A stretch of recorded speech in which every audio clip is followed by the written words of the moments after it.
Well, this is a mishmash of different items here for this project. We have the aluminum running boards, the mounts for the hinges, bezel for the headlight cluster. There's going to be a two colors on this, primarily silver and the black, and you can see that we have over here the roll cage all ready to go, the apron, etc., etc.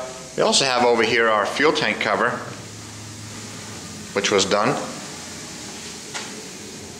sandblasted into paint, as well as brackets for seats and things of that nature. So things are moving right along. A lot of small things being placed into